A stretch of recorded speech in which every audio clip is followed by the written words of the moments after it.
Good evening, Dr. Proskauer. How are you tonight? Hello, Brenda. It's good to see you again. I'm fine. Great. How about you? Very good. Thank you. And can you tell us what we learn about birth in karmic therapy? Birth is much more than people realize as an experience. In the karmic therapy process, where we find that we're tuning in to 3 different types of experience when we work with birth. The first one is fairly obvious. You would think of it immediately, and that is the physical experience of being squished in labor and forced down the birth canal. Right. Or the alternative experience of suddenly being pulled out of mother's belly into the light in a cesarean section. And of course, there are all kinds of things that can happen during a birth. So there are these physical things that happen. And that's a pretty much of a struggle to get out of the womb. It's a life and death struggle. So this is very important, that level. And everyone would expect that. Then there is another level that isn't so obvious. The infant is exquisitely tuned into the mother. If the mother is having all kinds of pain and fear, if she doesn't want the baby, and this is really a difficult experience for her, or she wants to hang on to the baby, she doesn't want to give birth, if any of these things are going on, the baby being born is going to pick it up from the mother. Likewise, if the mother is drugged, the baby can't feel her anymore and feels alone and abandoned.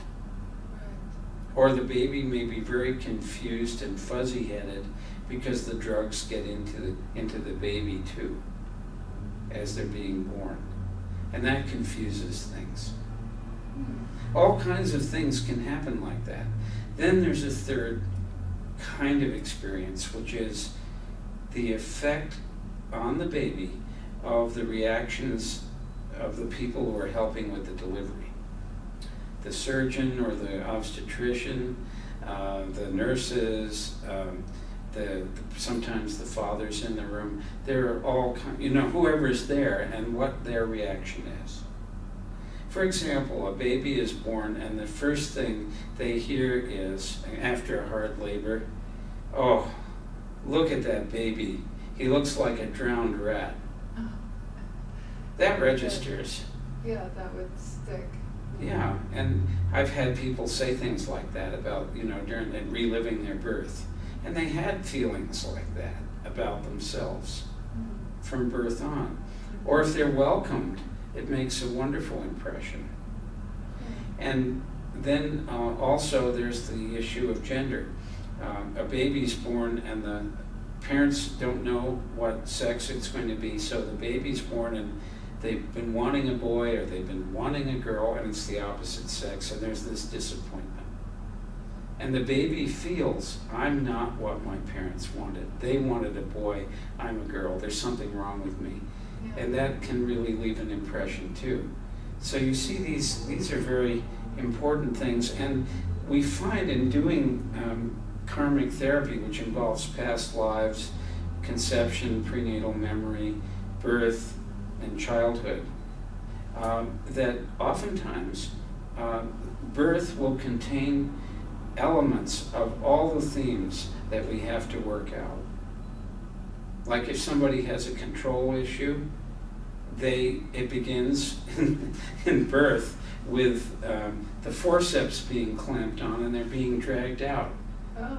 And that often gives people a real aversion to being taken over and controlled.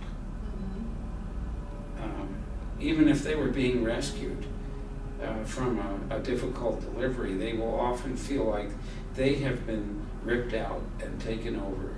And there'll be a real negative reaction to authority and a need to be in control coming from that. The rebirthers, like Sandra Ray, have written about that. It's been researched before karmic therapy came along, but I've experienced it too in my work. Really? So those are a few things about birth. Right. And let's remind everybody that you are the author of Karmic Therapy, Healing the Split Psyche, and it's available at razorpages.com. Yes, thank you very much. There's a lot more about birth that people can read in the book if they're interested. Great. Thank you for your time. Good. Thank you.